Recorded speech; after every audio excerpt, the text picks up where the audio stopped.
So mga kadukot, alam nyo ba kung anong uri ng hayop ito? Nakita namin dito sa Kabakawan. Yan mga kadukot, oh.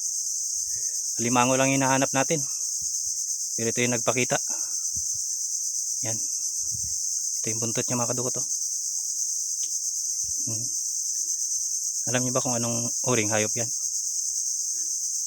Yan. Meron na rin siguro ito mga 10 kilo mga kadukot. Yan, oh, lapitan pa natin. Yan yung ulo niya. Yan, oh. Ang cute. Ang cute niya. So napakatahimik niya lang, oh. Hindi siya galaw-galaw mga kadukot. Yan. Paki-comment ka mga kadukot kung anong hayop ito. So yan lang mga kadukot, at napakita ko sa inyo yung pinakamagandang hayop dito sa loob ng Bakawan. So yan lang po. Bye bye.